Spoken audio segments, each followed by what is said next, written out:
Okay, so let me go ahead and share my screen here. We're going to start on chapter 10 right now. So let me go ahead and get that going. Okay. Okay, everyone. So we're going to get started here with chapter 10. Let me go ahead and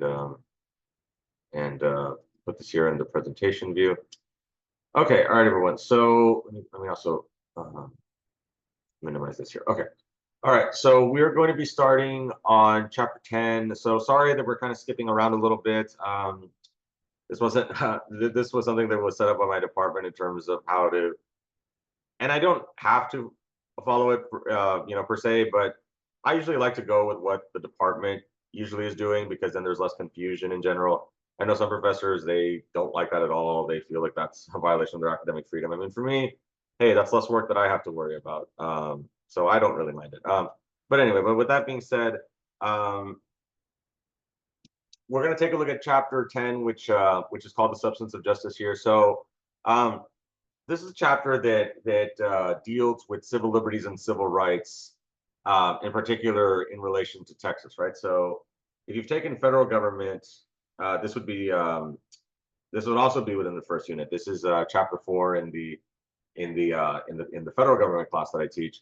But here it's a little bit later in the book. So that could also be another reason why they wanted to lump it in towards the beginning here. So, but okay, so let's take a look at the objectives here. So, and notice there's not as many objectives here as in the other chapters, right? So that should give you a clue that this chapter is shorter, right? So by the end of the chapter, you should be able to discuss issues of civil liberties in Texas, including freedom of expression, freedom of religion, the right to bear arms, and abortion. And so we're going to talk about what civil liberties are. These, of course, are outstanding examples of American civil liberties and how they trickle down to Texas, right? So we will reference several Supreme Court cases. A lot of them are going to come from Texas. Even cases, even circumstances that did not only affect Texas but affected the United States, they also have their roots in Texas. Like the Texas v. Johnson case, the Roe versus Wade case came from Texas, out of the Dallas area. So even nationally, I guess you could say nationally acclaimed. I don't know if acclaimed is the right word, but I guess nationally recognized Supreme Court cases. Even some of these cases dealing with civil liberties have also come from Texas. So it is very interesting. Um, so again, and like I said, these are the two main.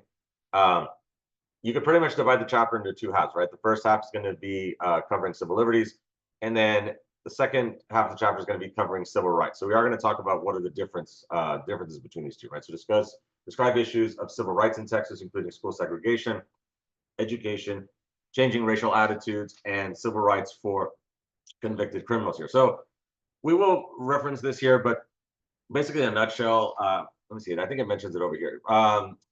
Yeah, it does give definitions, but for now, and we'll go over the definition right now. But what I wanted to mention before we dive into the definitions is just very simply, let's discuss what are the differences between civil liberties and civil rights. So when you look, so the idea of civil liberties, and of course we'll look at the definition here, but just kind of thinking just thinking aloud here. The idea of civil liberties is these are restrictions that are placed on the government, right? These are protections that we have to ensure that the government is not going to infringe upon, and then we use the word rights, so that it does become a little bit confusing, right? When it comes to the freedom of speech, freedom of religion, those are protections that we have that the government is not allowed to infringe upon those. Now, of course, there are some there are some exceptions, and we will talk about those exceptions here. But for the most part, the government is not supposed to create an official religion. The government is not supposed to go and censor people unless there's, we'll talk about the clear and present danger here. The Second Amendment, of course, discusses the right to bear arms, and we'll also talk about abortion. Now, again, just keep in mind that this this PowerPoint and book is a little bit outdated because this was published before the Dobbs Mississippi versus Mississippi health case, which overturned Roe versus Wade. This happened a couple years ago. So, but that's okay.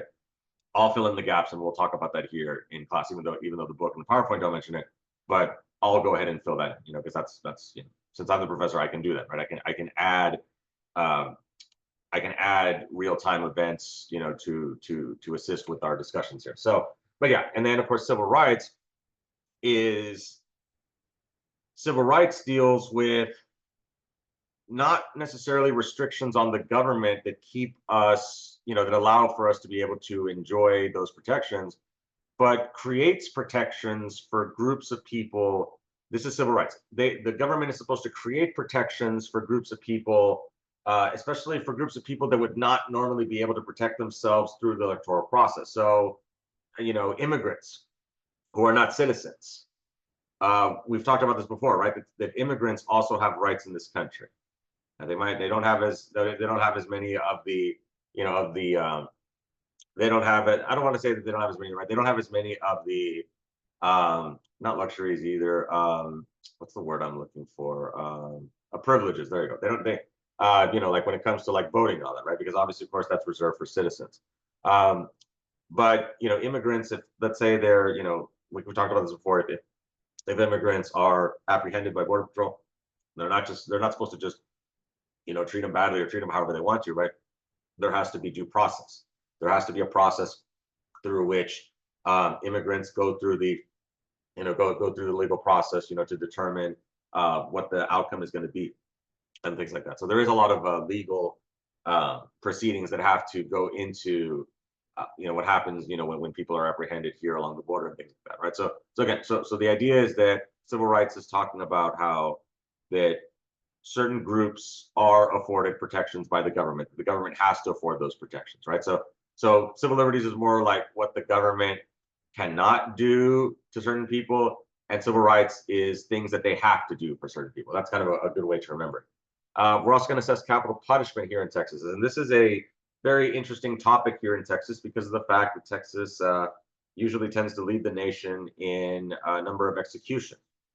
We'll talk about some of the controversies that have happened in Texas over the last couple of years in terms of the death penalty and whether the death penalty is considered cruel and unusual punishment. That's definitely a back and forth debate and discussion that people have here in terms of, well, does it violate the Eighth Amendment's cruel and unusual punishment to execute someone? We'll talk about how the Supreme Court has ruled that that's not a violation of the Eighth Amendment, and people, of course, can have disagreements on the Supreme Court. I certainly do, and a lot of people do. But the Supreme Court makes arguments that the method of execution is what could violate the Eighth Amendment, and that's why we don't have like public hangings anymore. We try to make the execution process as humane as possible, even though there have been, and you can look this up online, there have been some instances where like they've botched, like where they're supposed to, the veins where they stick it's the three compound, you can look this up on Google, I always forget the names of it, but it's the three chemicals that are comprised of lethal injection. And there's been stories about this, right, where they've it hasn't really gone as it should have. There's been some errors and some mistakes made. So that fuels the argument against capital punishment, that is it being done humanely? And so we will discuss that here in class as well. And then lastly, we're also going to evaluate tort laws in Texas. So we're going to get to the some legal jargon here. We're going to get into the civil system in Texas in terms of, because a tort is basically when someone engages in a breach of contract and you can prove that they did it maliciously, right? You could prove that they, willingly decided to go against the contract. Basically, that's in a nutshell what a tort is, where you're trying to receive damages for, if let's say someone botches a surgery or something like that. I mean, obviously it's not a criminal issue because it wasn't something that was done like on purpose, but were they negligent? Did they follow all the procedures? So that in a nutshell is what tort is supposed to be, right? Because now again, if someone like went and willingly did something to someone during surgery, obviously, of course, that could be that could fall maybe under criminal complaints. But if it's just negligence, or they didn't they didn't take proper procedure, that would be considered a tort issue. And so we'll talk about how there has been tort reform in Texas and how there has been efforts, especially during the George W. Bush administration, during when he was governor in the 1990s, to try to to try to limit the abilities for torts to occur in terms of the cash payouts, limiting the amount of money. There's a lot of there's a lot of specifics in there, so we'll talk about that here as we move through the chapter here. So again, won't be as much as the last couple chapters, but there are going to be some court cases that I definitely want you all to understand. Okay, so let's take a look at civil liberties here. So let's take a look at the definition. So individual freedoms such as speech, press, religion, and assembly. These are components of what civil liberties are in America, and we also see it throughout the world because a lot of the world has emulated these ideas of civil liberties. You know, so if you go like to to France or to England, right? You'll probably see something similar, right? Where the press also has the freedom to be able to report on the government and try to hold the government accountable through that reporting. Freedom of the press is something that's not just in America. We also see it in a lot of the Western world. It came from America, but we see that they've also incorporated it as well. The protection of these liberties is essential to a vital democratic society. Exactly, because it is important for people to feel that they can criticize the government, because the government definitely needs to be held to a higher standard because they have more power. They have the power to tax, they have the power to uh, enforce laws or things like that.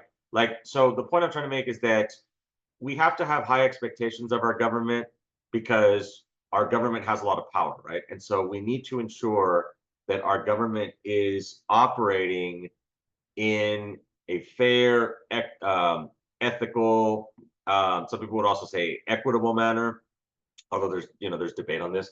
But in terms of, if we're looking at it from a pure, theoretic viewpoint in terms of what an optimal democratic society is supposed to look like, we're supposed to have the ability for not just for the government to be able to withstand criticism, like when it comes to speaking out against the government, because again, in terms of freedom of speech, as we're gonna mention here, some people have the misnomer that that means you can say anything you want whenever, which technically you can, but that doesn't mean that you're not going to be free from the consequences, right? So yeah, someone could go and yell fire in a crowded theater, like happened, during the Oliver Wendell Holmes, case. That was the analogy that he used in the Schenck v. United States case. So yeah, someone, it's not like the government is sitting next to you and is going to like make sure that like your mouth is not saying those things. Obviously, of course, they're not going to be watching you that closely, right? So you can say those things. However, if you do say things like that, you're definitely going to get into a lot of trouble because, yeah, nobody stopped you from saying those things, but you definitely do have to suffer the consequences for engaging in the criminal activity of inciting, panic and things like that, and yelling threats and things like that. That's why, you know, I don't know, you all probably remember like in school, right? Like, I know like when I was in school, we usually would get those bomb threats, right? And they turned out to never be anything, but they had to take them seriously because you never know if that could be something serious. And if someone does do that, then they've committed a criminal act, even if they had no intention of actually doing that. But the fact that they caused a ruckus and they insinuated that something like that was going to happen, that is a criminal offense already because you're not supposed to be inciting the public like that. So again, they're free to say that, but that doesn't mean that they're not going to pay for the consequences later, right? So that's what I wanted to explain, right? That's in a nutshell what these individual freedoms are. That these are protections against the government from infringing upon these freedoms that we have, right? And these liberties need to be protected because, as I said, we have to hold the government accountable. We have to be able to, and as a public servant, I definitely do understand this. That's why I try my best to be able to be helpful for you all, to be able to answer you all's concerns. I know sometimes I may not answer quite as quickly. I know that's something that I'm working on. That's something I've really been working on over the last couple, ever since I got hired, is to try to be able to answer. And I'm not the only professor that struggles with this. A lot of professors struggle with this in terms of not responding back as quickly as possible. But I do try my best. And I do try my best to be able to be accessible to you all and help you all out because you all pay my salary, right? I would not have this career that I love without you all signing up for my classes. So I definitely understand the importance of public service. Not every public servant does, though, and that's why I'm very critical of public servants who don't, because I'm a public servant and I do my best. And so if someone doesn't do their best, there's no excuse for them not to, because I can do it and they can do it too. So they just, if they're not doing it, it's because they're choosing not to, and that's not good. So, but anyway, I could go all day on that. Okay, so generally the protection of civil liberties requires forbidding government to take certain actions, right? Like I said, not suppressing speech. I know this past summer we've had some issues with freedom of speech when it came to the protests that were happening on college campuses. I don't know if you all recall, that was in the news the last couple of months, where you had student organizations that were protesting against what was going on in Gaza, right? Where they were protesting against universities that were, you know, their issue was that universities that were, they wanted for the universities to divest from Israeli causes and things like that, because they felt that that was, you know, that the universities were, you know, in a way getting involved, so to speak, and these students did not want for their universities to get involved in this conflict here. So I don't know, even UT Austin over the summer, they had the you know, some of these protests here, right? So this was something that was going on all throughout the country during the late spring and into the early summer, right? So um, so and again, that's kind of a little bit of a complicated issue, because when you look at protests, the accepted idea, or the accepted requirement, I think that's sorry, I'm not my best today, but the accepted requirement is that we're supposed to be allowed to be able to petition our government, to be able to peacefully assemble. That is in our First Amendment rights. And we have that. And of course, we can go back to American history, where the colonists engaged in those tactics, you know, to try, you know, in terms of voicing their displeasure against the British government. So, you know, the idea is that citizens should have that same type of protection like the colonists did back in the late 1700s. But sometimes it doesn't quite, it's not, you know, that there are some controversies with how these protests are handled, which that's a whole another topic that we could, you know, take forever to talk about. But again, this is the definition of what civil liberties are. And again, sorry that I kind of gave you all a lot of rambling examples here, but this is one of my favorite chapters. I love talking about civil liberties. It's very important to me. And incorporation, the judicial rule that applies civil liberties in the National Bill of Rights to the states because of the due process clause of the 14th Amendment. So a little bit of history here. So the 14th Amendment, of course, was one of the post-Civil War amendments after the Union defeated the Confederacy. And a lot of political scientists, historians, they would say that the 14th Amendment is one of the most important, if not the most important amendments. And let me explain why. So there is a provision within the 14th Amendment that talks about due process and equal protection. Basically, what that means, we talked about due process before, right? That whenever you are, if you're charged with a crime or there's some sort of controversy where the government is involved, that you have the right to defend yourself, right? That you have the right to go through a legal process to try to fix your issue. You know, the police can't just go and just round you up and take you to jail for no reason, right? There has to be a reason for why the government is going to get involved in your life. Okay, and the government, and the burden is on the government to prove that, right? You've probably heard the phraseology, you know, that someone is innocent until proven guilty, right? So the burden of proof is on the government to make the, you know, clear and convincing argument beyond a shadow of a doubt that this person committed this crime. So again, due process is this idea where you have certain, you know, you have certain protections, right? You have the right to an attorney, the beyond the rights. You know, you probably remember that from you've probably seen those you know, those old, you've probably seen those cop shows, right, where they're reading them their rights. So the Beyond the Arizona case was important on this because it made it mandatory to where the police had to inform you of those rights, because those rights are so important. And it makes a lot of sense, right? If you're going to be under arrest, wouldn't you want to know what the next step is? Wouldn't you want to know what your options are? Because when someone is under arrest, then their rights are restricted, right? The government is restricting your rights. You can't go home because the government has reason to believe that you have committed a crime. So if you've committed a crime, then, you know, at least, or if you're accused of committing a crime, then you have to be able to have access to the legal system to be able to defend yourself. You have to be able to have access to, to the right to an attorney. You have to be able to have access to, the right to be able to remain silent and to know those rights. So the government has to, because those rights are so important, the government has to inform you, right? But anyway, but continuing with this due process clause, what it also means here, and going to equal protection, is that everyone is supposed to be treated equally in the eyes of the law. That the law is not supposed to favor one group over another, one person over another.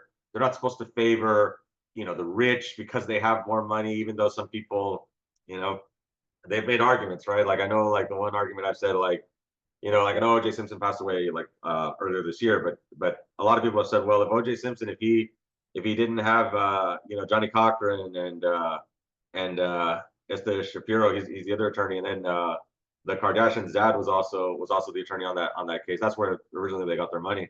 That would O.J. Simpson have been able to be found not guilty if he didn't have that all-star team of attorneys? And I mean, I really can't answer that, but I'm sure people have strong opinions about that, right? I've definitely heard, some strong opinions about that, but I mean, I can't answer it for sure. But the point is that the due process clause, the equal protection clause, is supposed to say that it's not supposed to matter whether you're rich. It's not supposed to matter what race, what gender, sexual orientation, if you have disabilities. That's not supposed to matter. The law is supposed to apply equally to everyone. You've probably seen the Justice is Blind, where she's holding the scales and she's blindfolded, right? That's the way it's supposed to be, right? That those other factors are not supposed to factor in. Now, do they factor in? I mean, again, I think there are some instances out there where you could probably make a strong argument that they do, but again, we're just talking about this theoretically. And I always try to be like that with y'all. I always try to be real, and I always try to, you know, not just give you all like what ideally it's supposed to be. Yes, I explain, how ideal it's supposed to be, but I also can be realistic in terms of, is it actually executed that way? And when we get to some of these other chapters, like political parties and elections and all that, I'll be able to give you all some insight, since I used to be a former precinct chair and all that stuff. So I'll definitely give you all some insight in terms of how those those processes go. But anyway, let's go and continue. Okay, let's talk about freedom of expression. Now, limits on freedom of speech. Are there limits to this? And what we mean by limits is not necessarily, because remember what I said a little while ago, not necessarily that these people cannot do that, or they cannot say that, or they cannot print that. It's just, are they free to do those things and then not be arrested later on? So when we look at some of the things like inciting violence, racist propaganda, terrorist recruitment, burning of American flags. So we can see that some of these obviously are, like I said, they can do these things, they can say these things, but that doesn't mean that they're going to get away with it, right? So, inciting violence and terrorist recruitment, sure, you can make the argument that's freedom of speech all you want, but we've got criminal codes that mandate that you're not supposed to be doing those things, right? Now, is it a crime to be a racist, though? It's obviously it's not encouraged. It's it's not something that that adheres to American values, especially when it comes to equality. But can you be arrested for being a racist? Not necessarily for being a racist. Now, if you do something, if you commit a crime if you commit a crime that is fueled because of your racism, then yes, that's different. Then you can obviously, of course, be arrested for that. We'll talk later on about the incident with Mr. Bird over in Jasper, Texas, where you had some racists that ended up killing him, right? So yeah, so once they actually did something criminal with their racism, that's when it does cross the line. And then the burning of American flags, which that's the Texas v. Johnson case here, which we're going to talk about here in a bit. So the Gitlow versus New York case is one of the most landmark cases in American history, even though Mr. Gitlow wouldn't agree, because his conviction was not overturned. It was upheld.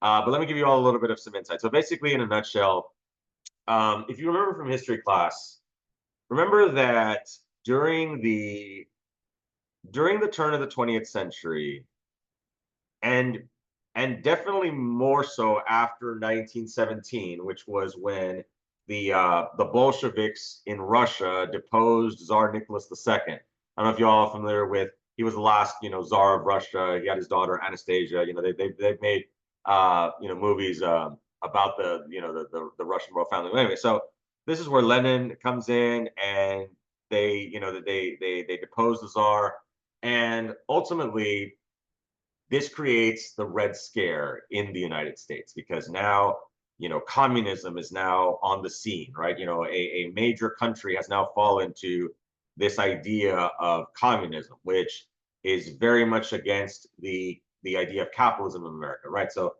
as you can tell, as we talked about before, right, Americans really love their capitalism, right? It's something that it's it's interesting, just how much Americans, love capitalism. And so what that means is that Americans are also going to have an equal dislike, and I'm not saying all of them, but the majority of American society, they tend to have an equal dislike towards communism. So this created situations where they were passing laws such as the Espionage Act. Also keep in mind that this was during the time of World War One also. So tensions were very high politically. You had war going on, you had political instability in other parts of the world. And so laws were put into place to protect against, people trying to overthrow the government, right? So the Espionage Act was passed, to stop this type of villainous discussion that was going on. Now, would that be considered free speech?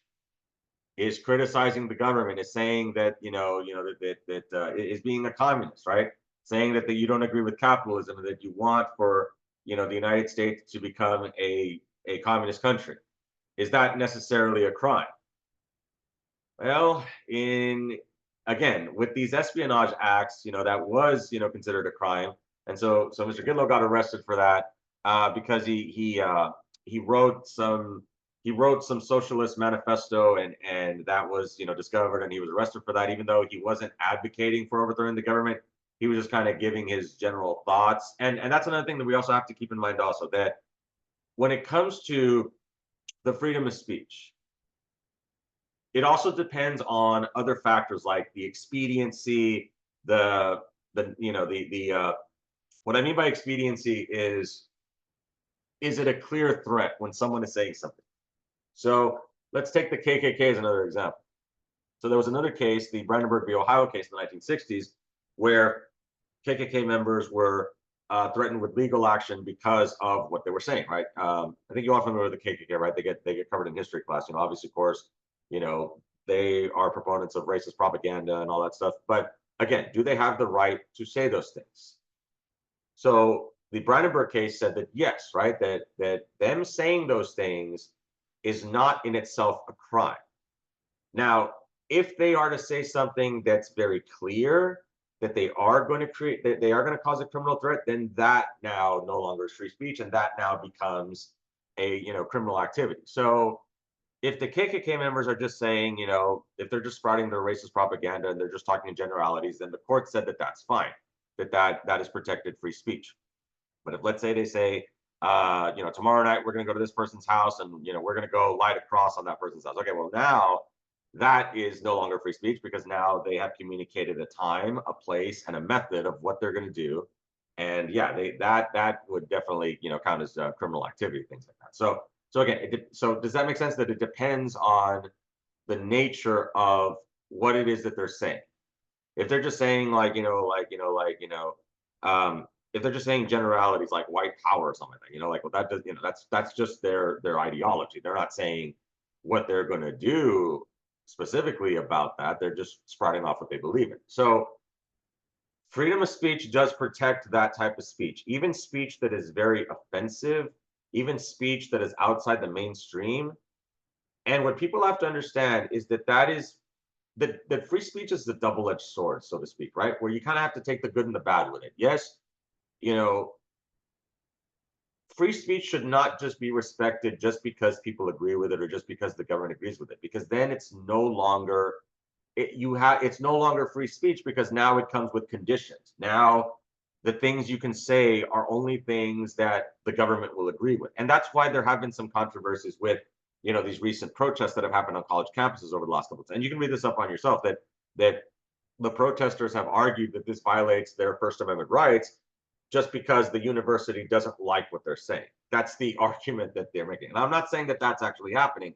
I'm saying that that's the argument that's coming from the protesters, right? Because there's, the protesters will say there's been reports that, they were just being peaceful, but then the university basically told them they had to leave, but the university didn't have a just cause for telling them to leave. So, and again, I'm not trying to pick sides here. I'm just saying this is what has been reported over the last couple of months. So then you make your own decision in terms of whether you agree or disagree with that situation. But the point is that when it comes to freedom of speech, we do have to take the good and the bad, because that's the nature of freedom of speech. Because if you start censoring some groups, what's to stop you from censoring other groups? So you want to try to have that open discourse. Now, of course, we also have the fighting words thing, which that's a whole other story. That's more for federal government. But anyway, so let's go to non-speech acts of freedom of speech, such as symbolic speech. So, one more thing also is that political speech is heavily protected. Texas v. Johnson was definitely an example of a symbolic political speech here. So the circumstances behind the Texas v. Johnson case was the gentleman over here was protesting at the Republican National Convention in Dallas, and part of his protest was to light an American flag on fire. And he was arrested by Dallas PD because he was in violation of a state law that basically banned flag burning in Texas. So he brought it up to the Supreme Court, and the Supreme Court said that no, that Texas law is unconstitutional, that flag burning is allowed because it is an example of symbolic speech. When we mean by symbolic, it means nonverbal, right? You're doing something, you're taking an action that is supposed to generate communication, right? So burning an American flag communicates to everyone that, well, he's probably not happy with his country right now, right? I mean, because he's pretty pissed if he's gonna go and burn an American flag. That's why a couple of years ago, I don't know if they still do this. It's kind of gotten cliche now, where sports fans will burn jerseys, like if a player leaves or something like that. It started with LeBron James when he left Cleveland to go to Miami, and now they've done it like when Kevin Durant, when he was with Oklahoma City, then he left to Golden State, and they were burning his Oklahoma City. So my point is that it's kind of gotten a little bit cliched now. I guess it was kind of interesting the first time, but now it's just kind of gotten cliched. That's just my opinion. But anyway, but the point is that I reference that because that's a pretty explicit way to show your displeasure, is by burning something. But the point is that even though Texas had this law against burning the American flag, that was found to be unconstitutional. And then democracy requires not only majority rule, but also minority rights. So yes, going back to what we were saying before, right? That the greatest good for the greatest number, which I'm not a big fan of this, because I'm not a big fan of that philosophical bent, because what if everybody is morally wrong? Because I mean, but again, I don't want to get into a philosophy debate here. But the point is that the reason why I reference greatest good for the greatest number is because that would be majority rule. But majority rule, the majority is not always going to make the decisions. If the decisions violate the rights of the minorities, then it doesn't matter if they're in the majority. You cannot violate anyone's rights, even if they're not in the majority. And because they are in the minority, then those rights have to be even more protected, because they're not able to, especially if they're not able to become part of the majority, like I said, with immigrants and all that stuff. So, okay, let's see. I want to see how much more we have to go. Okay, let's see if we can. Okay, we've got about 10 minutes left, so let's see how much we can get here until we finish up here. Okay, freedom of religion. Still with the First Amendment here. The First Amendment is very lengthy. When I teach it in federal government, it usually takes, for sure, a week, sometimes even 2 weeks to cover all the civil liberties. So, but we'll try to go through this quicker. Freedom of religion says no law respecting an establishment of religion. So we've got when it comes to freedom of religion, there's two provisions. There's the Establishment Clause and the Free Exercise Clause. So the Establishment Clause means that the government is not going to create an official religion that everybody has to follow. And again, this goes back to because keep in mind that religion was a much bigger factor back during the 1700s when the Constitution was written. It's not as much of a factor when it comes to the influence of people's personal lives, because you can see statistics online that have shown that Americans and also the rest of the Western world, that people are religion is becoming less and less important, right? More people are becoming atheists, more people, or maybe they're just non-practicing. They'll do surveys like how often do you go to church or things like that. And so the point I'm trying to make is that church attendance has been going down, and religion is losing its influence within human society. So this idea of no longer respecting establishment religion is basically talking about that the United States government is not going to create an official religion that we all have to follow. Now, there are certain interpretations. There's the wall of separation between church and state. You've probably heard of this before, right? This idea that the wall of separation is basically meaning that religion and government cannot interact at all. They cannot have any type of involvement. They have to be completely separate. That's a very strict interpretation of the wall of separation. Now, a less strict interpretation is the government can get involved, but show no preference. So an example of this would be, let's say, some parochial schools want to request a government grant, to help, I don't know, like let's say to repair their playground equipment, or to upgrade their HVAC ventilation system, especially with the last couple of years because of the coronavirus and all that stuff. That's okay. And the reason why that's considered okay is because the money is not being used to promote a religion. So the government would not be able to send money to buy like Bibles or something like that, right?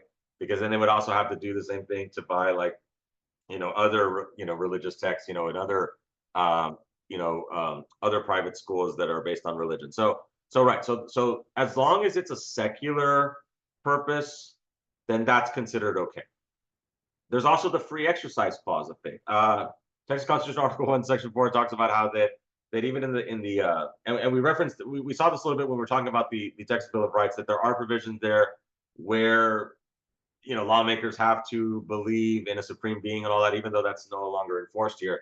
But it's still in there. And then so what it's talking about here is that when we're talking about free exercise faith, it's supposed to mean that people are they should have the right to be able to worship how they want to, or worship. They don't have to, right? So I mentioned before about church attendance, right? It's not like the government is going and calling up the churches and making them turn in their church attendance, and it's not like they even take attendance, right, at church, right? Obviously, of course, attendance is taken in college classes because that's different. That's that's a government operation, but the government is not going and checking on people to say, hey, did you go to church this past Sunday, or how often do you go to church? Because religion is supposed to be a personal matter. It's not the government's business what you do with your religion, if you do anything with your religion, provided, of course, that you're not engaging in any criminal activity. But if you're the type of person that only likes to go to church on holidays, that's totally fine. If you're the type of person that's there every Sunday bright and early, that's totally fine, because it's not the government's business. Even though, like I mentioned right now, the state of Texas has made it their business in the Texas Bill of Rights, but like I said, they don't really enforce it.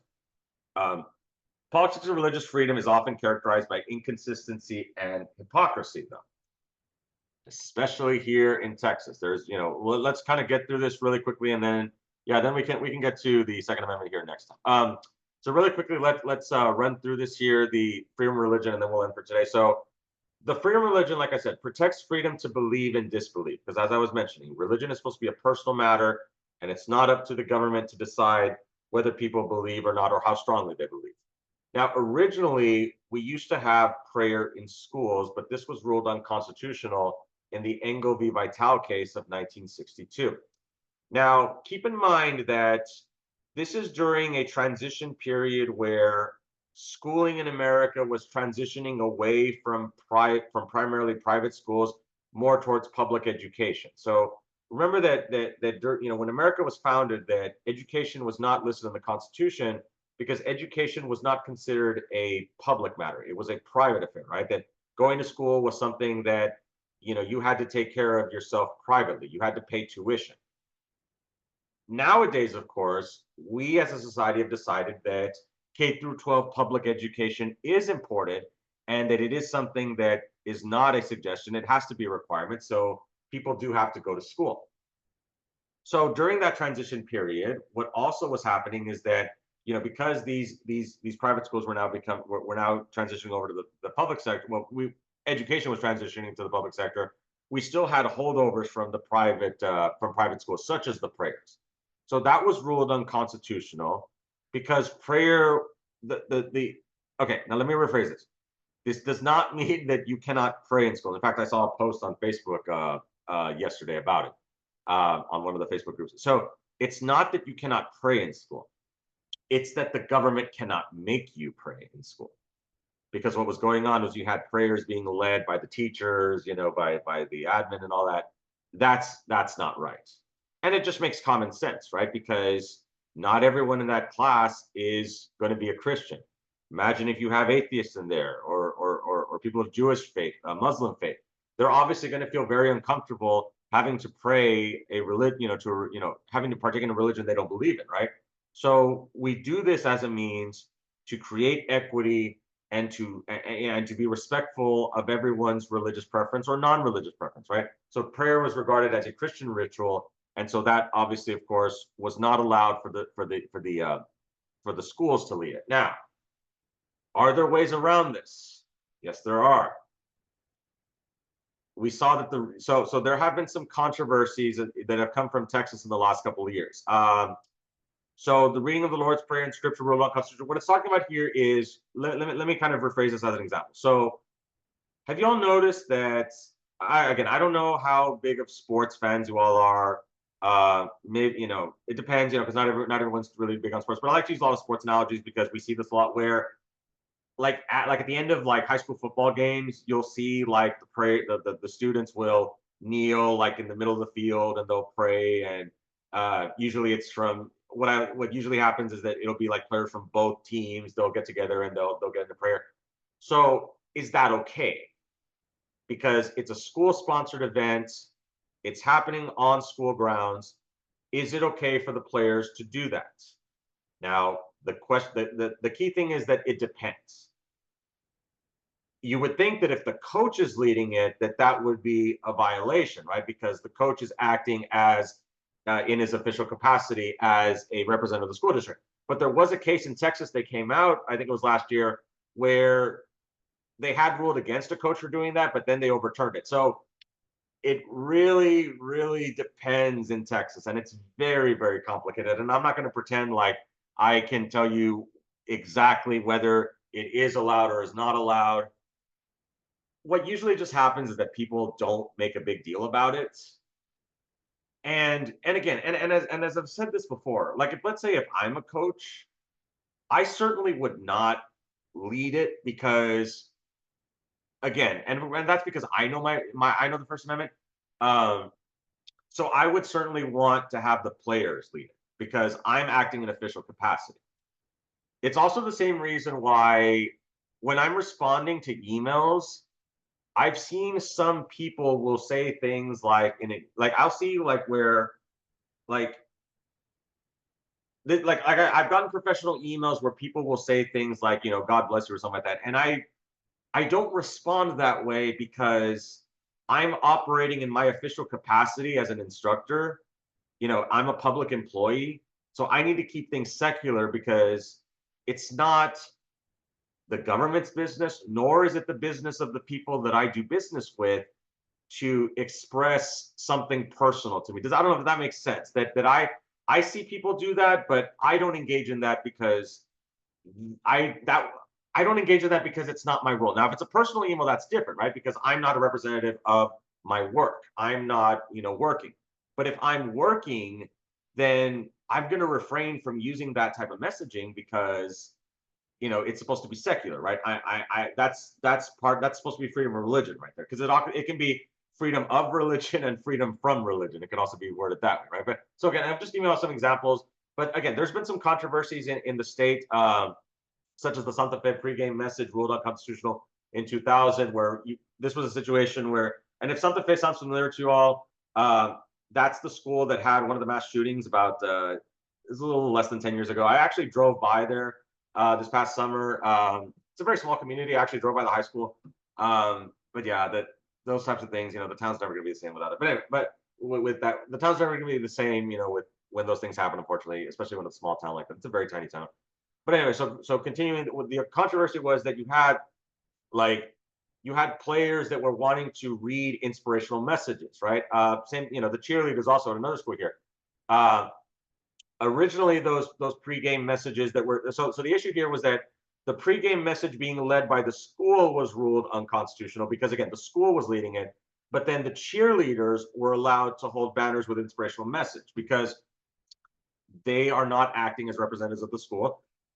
They are students. And so that is allowed because, they're allowed to express themselves personally, because that could also be considered both a combination of, freedom of speech and freedom of religion. So again, the key thing that I want for you all to understand is that as long as the school's not leading it, then that's usually considered okay. Students can be vocal about it. Students can express their faith because, right, if you want to express your faith at school and you're a student, that's fine, because if that's an extension of who you are, that's totally understandable. It's just that the school cannot make you do that. So that's also why the FCA, the Fellowship of Christian Athletes, is allowed at public schools, because it's not mandatory, right? And they meet after school, so they're not even meeting during instruction time, right?